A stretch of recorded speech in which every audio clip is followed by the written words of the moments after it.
जय हिंद। टाइड्स के बारे में बातचीत हमने इससे पिछले सेशन में शुरू कर दी थी और हमने देखा था कि टाइड्स का मतलब क्या होता है। हमने बात की थी टाइड जनरेटिंग फोर्स के बारे में और हमने पढ़ा था टाइडल बल्ज के बारे में। इन सभी चीज़ों के बारे में इससे पिछले सेशन में हमने पढ़ लिया था, बातचीत कर ली थी। उसी बातचीत को आगे बढ़ाते हुए आज के सेशन में हम बात करेंगे टाइप्स ऑफ टाइड्स के बारे में। टाइड्स के कौन कौन से टाइप्स होते हैं, उन सभी टाइप्स के बारे में आज हम पढ़ेंगे, बातचीत करेंगे। देखो शुरू करते हैं। ये जो टाइड्स हैं इनको दो बेसिस पे क्लासिफाई करके देखा जाता है। एक तो ये जो टाइड्स हैं इनको फ्रीक्वेंसी के बेसिस पे क्लासिफाई करके देखा जाता है। फ्रीक्वेंसी के बेसिस पे टाइड्स को क्लासिफाई करके देखा जाता है। इसका मतलब क्या है?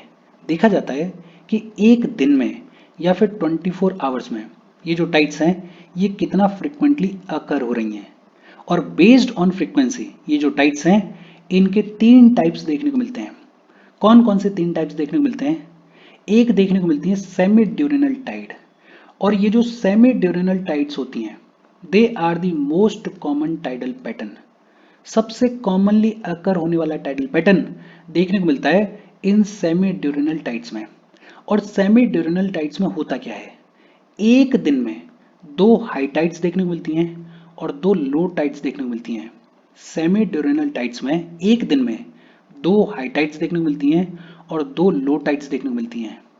और जो सक्सेसिव हाई या फिर लो टाइड्स देखने को मिलती हैं उनकी जो हाइट होती है वो ऑलमोस्ट सेम होती है। और इसका मतलब क्या है? मान लेते हैं कि ये जो लाइन है ये लाइन रिप्रेजेंट करती है एक दिन को, 24 आवर्स को। अब सेमी ड्यूरेनल टाइड्स में क्या होता है? एक दिन में दो हाई टाइड्स देखने को मिलती हैं और दो लो टाइड्स देखने को मिलती हैं। और ये जो दो सक्सेसिव हाई टाइड्स देखने को मिल रही हैं या फिर ये जो दो सक्सेसिव लो टाइड्स देखने को मिल रही हैं इनकी जो हाइट होती है वो ऑलमोस्ट सेम होती है। बेहद सिंपल और इजी सी बातचीत है। सेमी ड्यूरेनल टाइड, एक बात तो ये कि it is the most common tidal pattern. दूसरा, ये जो सेमी ड्यूरेनल टाइड है इसका मतलब क्या होता है? एक दिन में दो हाई टाइड्स देखने को मिलती हैं और दो लो टाइड्स देखने को मिलती हैं।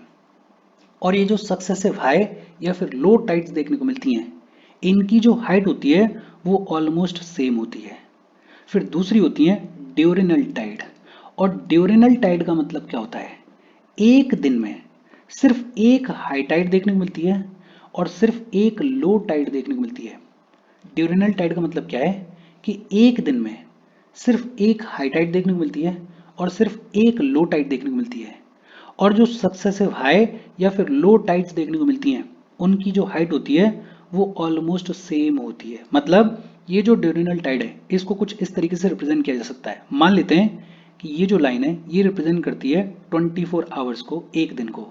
अब ड्यूरेनल टाइड में क्या होता है? एक दिन में सिर्फ एक हाई टाइड देखने को मिलती है और सिर्फ एक लो टाइड देखने को मिलती है। और जो सक्सेसिव हाई या फिर लो टाइड्स देखने को मिलती हैं उनकी जो हाइट होती है वो ऑलमोस्ट सेम होती है। और तीसरी होती है मिक्स्ड टाइड। और ये जो मिक्स्ड टाइड्स होती हैं इनका मतलब क्या है? जो टाइड्स होती हैं उनकी हाइट में वेरिएशन देखने को मिलता है। मिक्स्ड टाइड का मतलब क्या है? जो टाइड्स होती हैं उन टाइड्स की हाइट में वेरिएशन देखने को मिलता है। फॉर एग्जाम्पल मान लेते हैं कि ये जो लाइन है ये रिप्रेजेंट करती है एक दिन को। अब मिक्स टाइड में क्या होगा? कोई टाइड तो बहुत ही ऊंची देखने को मिलेगी और कोई टाइड जो है वो बहुत ही ज़्यादा नीची देखने को मिलेगी। तो मिक्स्ड टाइड में जो टाइड की हाइट होती है उसमें वेरिएशन देखने को मिलता है। और ये जो मिक्स्ड टाइड है ये जनरली देखने को मिलती है along the west coast of North America. North America के वेस्ट कोस्ट पे ये जो मिक्स टाइड है ये जनरली देखने को मिलती हैं। और पैसिफिक ओशन के कुछ आइलैंड्स पे भी ये जो मिक्स टाइड है ये मिक्स टाइड देखने को मिलती है। बेहद सिंपल और इजी सी बातचीत है। फ्रीक्वेंसी के बेसिस पे ये जो टाइड्स हैं ये तीन टाइप्स की होती हैं। कौन कौन से तीन टाइप्स हैं? एक होती है सेमी ड्यूरेनल टाइड। और ये जो सेमी ड्यूरेनल टाइड है it is the most common tidal pattern. Semi diurnal tide में क्या होता है? एक दिन में दो हाई टाइड्स देखने को मिलती हैं और दो लो टाइड्स देखने को मिलती हैं। और जो सक्सेसिव हाई या फिर लो टाइड्स देखने को मिलती हैं उनकी जो हाइट होती है वो ऑलमोस्ट सेम होती है। दूसरी होती है ड्यूरेनल टाइड। और ड्यूरेनल टाइड में एक दिन में सिर्फ एक हाई टाइड और एक लो टाइड देखने को मिलती है। और जो सक्सेसिव हाई या फिर लो टाइड्स देखने को मिलती हैं उनकी हाइट ऑलमोस्ट सेम होती है। और तीसरी मिक्स्ड टाइड। मिक्स्ड टाइड में क्या होता है, जो टाइड्स होती हैं उनकी हाइट में वेरिएशन देखने को मिलता है।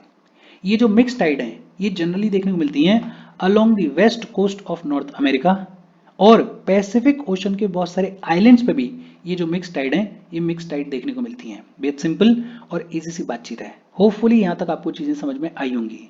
हम आगे बढ़ें उससे पहले वीडियो पे लाइक के बटन को दबा दो। लाइक दबाना ज़रूरी है बिकॉज यूट्यूब ऐसे ही फंक्शन करता है, जब आप वीडियो पे लाइक के बटन को दबाते हो तो यूट्यूब वीडियो को कंसिडर करता है और थोड़ा सा पुश कर देता है। तो लाइक का बटन दबा दो, शेयर कर दो अपने सोशल मीडिया हैंडल्स पे, व्हाट्सएप वगैरह पे अपने फ्रेंड्स को। जो भी लोग इसमें इंटरेस्टेड हैं, इससे रिलेटेड पढ़ाई कर रहे हैं, उनको शेयर कर दो। अगर चैनल को सब्सक्राइब नहीं किया है तो फॉर श्योर चैनल को सब्सक्राइब कर लो। और अगर आप केपेबल हो, हेल्प करना चाहते हो, तो आप हमें हेल्प कर सकते हो by clicking on the join button, या फिर आप कंट्रीब्यूट कर सकते हो क्यूआर कोड को स्कैन करके। अच्छा, एक तो ये जो टाइट्स हैं इनको क्लासिफाई किया जाता है on the basis of frequency. दूसरा, ये जो टाइट्स हैं इनको क्लासिफाई किया जाता है on the basis of position of sun, moon and earth. Sun, moon और अर्थ की पोजीशन किस तरीके की है उसके बेसिस पे भी ये जो टाइट्स हैं इनको क्लासिफाई किया जाता है। और इस बेसिस पे दो टाइप के टाइट्स देखने को मिलते हैं, एक तो स्प्रिंग टाइट्स और दूसरा नीप टाइट्स। देखो, सन की, मून की और अर्थ की पोजीशन किस तरीके की है वो जो है वो टाइड्स को इफेक्ट करती है। टाइड्स की जो हाइट है उसको इफेक्ट करती है। कैसे इफेक्ट करती है उसको हम देखेंगे। तो ये जो सन, मून और अर्थ की पोजीशन है इसके बेसिस पे भी टाइड्स को क्लासिफाई करके देखा जाता है।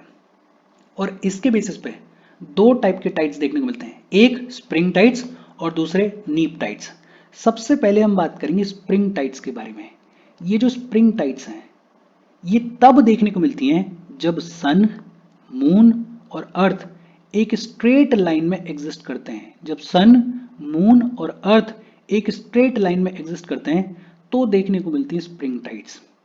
और ये जो स्प्रिंग टाइड्स अकर होती हैं इनमें जो टाइड की हाइट होती है वो बहुत ही ज्यादा ऊंची होती है। और ऊंची क्यों होती है वो अभी आपको समझ में आएगा। देखो, हम क्या कह रहे हैं, स्प्रिंग टाइड्स में क्या होता है, ये जो सन है, मान लेते हैं ये हमारा सन है, ये जो सन है मान लेते हैं यहाँ पे हमारा मून है, और मान लेते हैं यहाँ पे हमारी अर्थ है। सन, मून और अर्थ जो है वो एक ही लाइन में, वो एक ही स्ट्रेट लाइन में एग्जिस्ट करते हैं। अब जब ऐसा होगा तो देखो, मून का ग्रेविटेशनल पुल भी इस साइड में लग रहा है और सन का ग्रेविटेशनल पुल भी इस साइड में लग रहा है, दोनों एक साइड में एक्ट कर रहे हैं। तो होगा क्या, होगा ये कि जो टाइड अकर होगी अर्थ के सरफेस के ऊपर वो हायर होगी, वो अनयूजुअली हायर होगी। अच्छा, एक तो पोजीशन ये हो सकती है सन, मून और अर्थ की, और ये जो पोजीशन है इसको क्या बुलाया जाता है, इसको बुलाया जाता है कंजंक्शन। क्या बुलाया जाता है, कंजंक्शन बुलाया जाता है। और जब मून जो है वो अर्थ और सन के बीच में होता है तब क्या अकर होता है, तब अकर होता है न्यू मून। क्या अकर होता है, न्यू मून। एक दूसरी पोजीशन और हो सकती है स्ट्रेट लाइन में ही, और वो दूसरी पोजीशन क्या हो सकती है कि मान लेते हैं यहाँ पे हमारा सन है, यहाँ पे हमारा सन है और बीच में अर्थ देखने को मिल रही है और अपोजिट साइड में मून देखने को मिल रहा है। ये भी तीनों स्ट्रेट लाइन में एग्जिस्ट कर रहे हैं और यहाँ भी स्प्रिंग टाइड देखने को मिलेगी। और यहाँ भी जो टाइड की हाइट होगी वो हायर होगी, वो अनयूजुअली हायर होगी। क्यों होगी, बिकॉज मून का ग्रेविटेशनल पुल पानी को इधर खींच रहा होगा और सन का ग्रेविटेशनल पुल पानी को इधर खींच रहा होगा। और अर्थ के दोनों साइड में जो टाइड बल्जेस अकर होंगे, टाइडल बल्जेस अकर होंगे, वो हायर होंगे, वो अनयूजुअली हायर होंगे और हायर टाइड्स देखने को मिलेंगी। और ये जो पोजीशन होती है जब अर्थ, सन और मून के बीच में होती है तब इसको क्या बुलाया जाता है, तब इसको बुलाया जाता है अपोजिशन। क्या बुलाया जाता है, अपोजिशन बुलाया जाता है। और ये कब अकर होता है, ये फुल मून के टाइम पे अकर होता है। बेहद सिंपल और इजी सी बातचीत है। और इसका मतलब एक ये भी है कि ये जो स्प्रिंग टाइड है, ये स्प्रिंग टाइड महीने में 2 बार देखने को मिलती है, एक तो फुल मून के टाइम पे और दूसरा न्यू मून के टाइम पे। तो ये जो स्प्रिंग टाइड है ये महीने में, इन अ मंथ, 2 बार देखने को मिलती है। बेहद सिंपल। स्प्रिंग टाइड का मतलब क्या है, स्प्रिंग टाइड का मतलब है जब सन, मून और अर्थ एक स्ट्रेट लाइन में देखने को मिलते हैं तो अकर होती है स्प्रिंग टाइड। और क्योंकि सन, मून और अर्थ एक स्ट्रेट लाइन में होते हैं तो जो टाइड की हाइट होती है वो अनयूजुअली बहुत ज्यादा होती है, हायर होती है। दोनों पोजीशंस हमने देख ली। एक पोजीशन तो वो है जब मून अर्थ और सन के बीच में है और ये पोजीशन है न्यू मून की, और दूसरी पोजीशन वो है जब अर्थ सन और मून के बीच में है और ये पोजीशन है फुल मून की। विच मीन्स कि ये जो स्प्रिंग टाइड्स हैं ये महीने में 2 बार देखने को मिलती हैं, एक तो फुल मून के टाइम पे और दूसरा न्यू मून के टाइम पे। स्प्रिंग टाइड का मतलब क्या होता है, होपफुली आपको समझ में आया होगा। फिर इसके बाद है नीप टाइड, और ये जो नीप टाइड है ये कब देखने को मिलती है, ये तब देखने को मिलती है जब सन, मून और अर्थ राइट एंगल्स पे देखने को मिलते हैं। फॉर एग्जाम्पल होगा क्या, देखो अभी तक तो स्ट्रेट लाइन में है।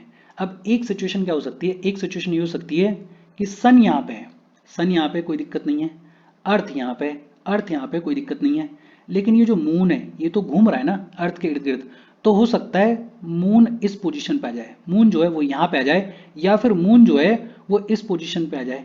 जब अर्थ, सन और मून 90 डिग्री के एंगल पे होंगे, राइट एंगल पे होंगे, तो कौन सी टाइड अकर होगी, तो नीप टाइड अकर होगी। अच्छा, ये जो सन, अर्थ और मून 90 डिग्री पे एंगल पे होते हैं तो इस पोजीशन को क्या बुलाया जाता है, इस पोजीशन को क्वाड्रेचर बुलाया जाता है। क्या बुलाया जाता है, क्वाड्रेचर बुलाया जाता है। क्या बुलाया जाता है, क्वाड्रेचर बुलाया जाता है। अब देखो होगा क्या, पहले तो सन, मून और अर्थ स्ट्रेट लाइन में थे, लेकिन अब मून और सन जो है वो 90 डिग्री के एंगल पे हैं। अब होगा क्या कि मून का जो ग्रेविटेशनल पुल है वो पानी को इस तरफ खींचेगा, इस तरफ खींचेगा, और सन का जो ग्रेविटेशनल पुल है वो पानी को इस तरफ खींचेगा। हालांकि सन का ग्रेविटेशनल पुल बहुत ज्यादा नहीं होता है, लेकिन थोड़ा बहुत तो होता ही है, और इसकी वजह से मून अपोजिट डायरेक्शन में खींच रहा है और सन अलग डायरेक्शन में खींच रहा है, तो जो टाइड है वो कंपैरेटिवली थोड़ा लो देखने को मिलेगी, उसकी जो हाइट है वो थोड़ी कम देखने को मिलेगी। बेसिकली होता क्या है, सन और मून का जो ग्रेविटेशनल पुल है वो एक दूसरे के अगेंस्ट में, या ये कहें कि काउंटर एक्ट कर रहा होता है, और इसकी वजह से जो हाइट होती है वो यूजुअली कम देखने को मिलती है। अच्छा, ये जो नीप टाइड है ये लगभग स्प्रिंग टाइड के 7 दिन बाद अकर होती है। ये जो नीप टाइड है ये नॉर्मली स्प्रिंग टाइड के अकर होने के लगभग 7 दिन बाद अकर होती है। होपफुली आपको समझ में आया होगा। स्प्रिंग टाइड में सन, मून और अर्थ जो है वो सेम लाइन में है, स्ट्रेट लाइन में है, और इसलिए जो ग्रेविटेशनल पुल है सन का और मून का वो एक दूसरे को कॉम्प्लीमेंट करता है, सपोर्ट करता है, और इस वजह से ये जो स्प्रिंग टाइड्स होती हैं इनमें जो टाइड की हाइट होती है वो बहुत ही ज्यादा हाई देखने को मिलती है। ये जो स्प्रिंग टाइड है ये स्प्रिंग टाइड महीने में 2 बार देखने को मिलती है, एक न्यू मून के टाइम पे और दूसरा फुल मून के टाइम पे। दूसरा हमने बात की नीप टाइड के बारे में, और नीप टाइड में क्या होता है, सन और मून जो है वो एक दूसरे से राइट एंगल पे होते हैं, और इस वजह से क्या होता है, सन का और मून का जो ग्रेविटेशनल पुल है वो एक दूसरे के अगेंस्ट में एक्ट कर रहा होता है, और इसलिए जो टाइड अकर होती है वो लो हाइट पे अकर होती है, उसकी हाइट लो होती है, और इसको बुलाया जाता है नीप टाइड। बेहद सिंपल और इजी सी बातचीत है। अच्छा, स्प्रिंग टाइड क्या होती है, नीप टाइड क्या होती है, वो तो हमें समझ में आ गया, लेकिन कुछ और भी फैक्टर्स हैं जो कि ये जो टाइड्स हैं इनकी हाइट को अफेक्ट करते हैं। जैसे एक है पेरिजी की पोजीशन। मून जब अर्थ के सबसे पास होता है तो उस पोजीशन को क्या बोलते हैं, उसको बोलते हैं पेरिजी। मून अर्थ के सबसे पास है उस पोजीशन को क्या बोलते हैं, पेरिजी बोलते हैं। अब सोचो, मून अगर अर्थ के सबसे पास है तो मून का ग्रेविटेशनल पुल ज्यादा देखने को मिलेगा या कम देखने को मिलेगा, बट ऑब्वियस सी बात है ज्यादा देखने को मिलेगा। और जब मून का ग्रेविटेशनल पुल ज्यादा एक्ट करेगा तो फिर जो टाइड है वो अनयूजुअली हाई देखने को मिलेगी या नहीं देखने को मिलेगी, बट ऑब्वियस सी बात है टाइड जो है वो अनयूजुअली हाई देखने को मिलेगी। तो जब मून अर्थ के सबसे करीब होता है, अपनी पेरिजी वाली पोजीशन पे होता है, तो unusually high and low tides देखने को मिलती हैं। और एक पोजीशन वो आती है जब मून जो है वो अर्थ से सबसे दूर होता है, और उस पोजीशन को बुलाया जाता है अपोजी। और ये जो अपोजी वाली पोजीशन है इसमें मून जो है वो अर्थ से सबसे ज्यादा दूर होता है, और मून अगर अर्थ से सबसे ज्यादा दूर होगा तो मून का जो ग्रेविटेशनल पुल है वो कंपैरेटिवली कम लगेगा, और अगर मून का gravitational pull, gravitational force limited लगेगा, कंपैरेटिवली कम लगेगा, तो जो टाइडल रेंज है, जो टाइड की हाइट है वो भी ऑन एन एवरेज कम देखने को मिलेगी।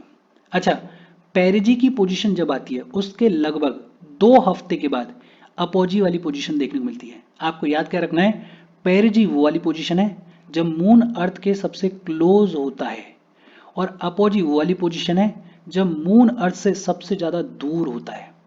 सबसे ज्यादा जब करीब होगा तो मून का ग्रेविटेशनल पुल ज्यादा लगेगा और उसकी वजह से unusually high and low tides देखने को मिलेंगी। और जब मून अर्थ से सबसे ज्यादा दूर होगा, अपोजी वाली पोजीशन पे होगा, तो मून का ग्रेविटेशनल पुल कंपैरेटिवली कम लगेगा और इसलिए जो टाइडल रेंज है, जो टाइडल हाइट है, वो कम देखने को मिलेगी। ये तो हो गई मून के कॉन्टेक्स्ट में बात। अगर सन के कॉन्टेक्स्ट में बात करें तो हमने ये ऑलरेडी पढ़ा हुआ है कि सन जो है वो अर्थ के क्लोजेस्ट होता है 3 जनवरी को, और ये जो पोजीशन है इसको क्या बुलाया जाता है, इसको पेरीहेलियन बुलाया जाता है। सन अर्थ के जब सबसे क्लोजेस्ट होगा तो सन का जो ग्रेविटेशनल पुल है वो अर्थ के सरफेस के ऊपर सबसे ज्यादा लगेगा, और इस वजह से जो टाइडल रेंज है वो कंपैरेटिवली हाई देखने को मिलेगी, unusually high and unusually low tides देखने को मिलेंगे। और सन अर्थ से सबसे ज्यादा दूर 4 जुलाई को होता है और इस पोजीशन को एपहेलियन बुलाया जाता है।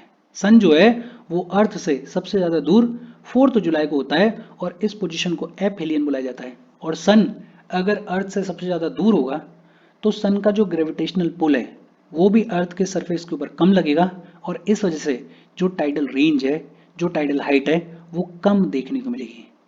तो मून के और सन के कॉन्टेक्स्ट में उनकी जो पोजीशन है वो भी टाइड्स की हाइट को अफेक्ट करती है। मून जब पेरिजी पे होता है, जब सबसे क्लोज होता है अर्थ के, तो unusually high and low tides देखने को मिलती हैं। मून जब अर्थ से सबसे ज्यादा दूर होता है, अपोजी वाली पोजीशन में होता है, तो फिर जो टाइडल रेंज है वो कम देखने को मिलती है। वैसे ही सन की अगर बात करें, जब सन अर्थ के सबसे क्लोजेस्ट होता है, पेरीहेलियन वाली पोजीशन पे होता है, तो जो टाइडल रेंज है वो अनयूजुअली हाई देखने को मिलती है। और जब सन अर्थ से सबसे ज्यादा दूर होता है, एपहेलियन वाली पोजीशन पे होता है, तो जो टाइडल रेंज है वो कंपैरेटिवली कम देखने को मिलती है। बेहद सिंपल और इजी सी बातचीत है, होपफुली ये आपको समझ में आया होगा। अच्छा, 2 टर्म्स और दे रखे हैं। एक टर्म है एब, और एब का मतलब क्या होता है, बड़ा simple, the time between the high tide and low tide when the water level is falling. जब हाई टाइड से हम लो टाइड की तरफ जा रहे हैं, तो हाई टाइड से लो टाइड की तरफ जाने में जितना टाइम लगता है उसको क्या बुलाया जाता है, उसको एब बुलाया जाता है। और दूसरा टर्म है फ्लो या फिर फ्लड, और फ्लो या फिर फ्लड का मतलब क्या है, the time between the low tide and the high tide when the tide is rising. जब टाइड जो है वो लो टाइड से ऊपर की तरफ, हाई टाइड की तरफ जा रही होती है, तो इस लो टाइड वाली पोजीशन से हाई टाइड वाली पोजीशन तक जाने में जितना टाइम लगता है उसको क्या बुलाते हैं, उसको फ्लो बुलाते हैं, या फिर उसको क्या बुलाते हैं, उसको फ्लड बुलाते हैं। बेहद सिंपल। एब का मतलब क्या है, जब हाई टाइड से लो टाइड की तरफ हम जा रहे होते हैं, तो इस हाई टाइड से लो टाइड की तरफ जाने में जितना टाइम लगता है उसको क्या बुलाया जाता है, उसको एब बुलाया जाता है। और दूसरा होता है फ्लो या फिर फ्लड। फ्लो या फिर फ्लड का मतलब क्या है, जब लो टाइड से हाई टाइड की तरफ हम जा रहे होते हैं, तो लो टाइड से हाई टाइड की तरफ जाने में जितना टाइम लगता है उसको क्या बुलाते हैं, उसको फ्लो बुलाते हैं, या उसको बुलाते हैं फ्लड। बेहद सिंपल और इजी सी बातचीत है। होपफुली यहां तक सारी चीजें आपको समझ में आई होंगी। फिर इसके बाद बात की गई है इंपॉर्टेंस ऑफ टाइड्स के बारे में। टाइड्स की इंपॉर्टेंस क्या है, देखो, अर्थ की, मून की और सन की पोजीशन क्या रहने वाली है उसको हम एक्यूरेटली प्रेडिक्ट कर सकते हैं, उसके बारे में हमें पता होता है। तो अर्थ, मून और सन की पोजीशन के हिसाब से ये जो टाइड्स हैं इनको भी हम बहुत अच्छे से एडवांस में प्रेडिक्ट कर सकते हैं।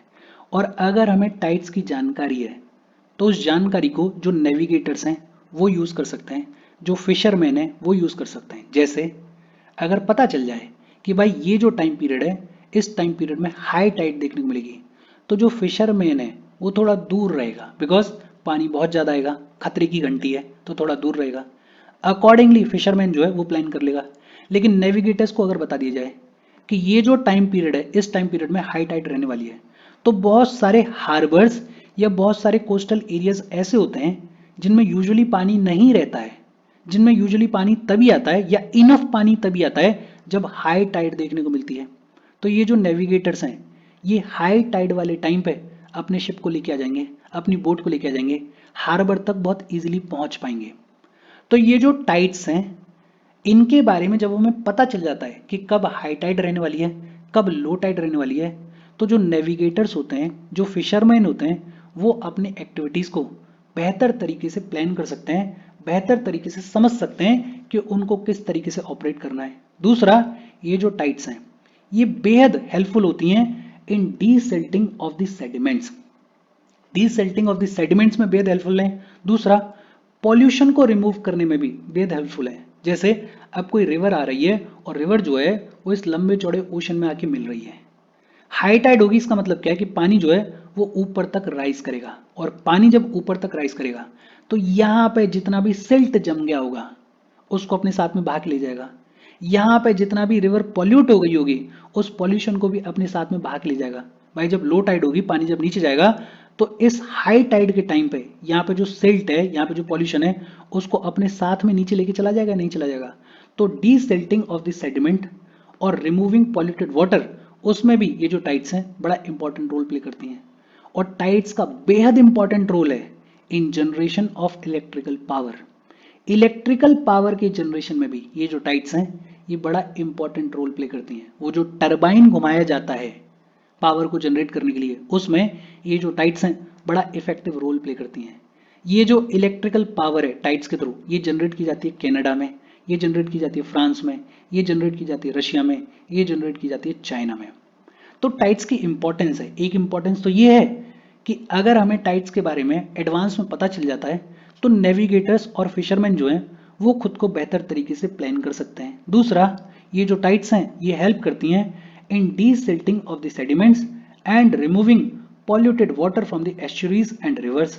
और तीसरा, ये जो टाइड्स हैं ये बेहद हेल्पफुल हैं इन जनरेशन ऑफ इलेक्ट्रिक पावर। और इसके साथ ये जो टाइड्स की बातचीत है, ये टाइड्स की बातचीत खत्म हो गई। मैं उम्मीद ऐसी कर रहा हूँ कि आपको सारी चीजें बेहतर तरीके से समझ में आई होंगी। कोई डाउट हो तो कमेंट करके पूछ लेना। Thank you very much.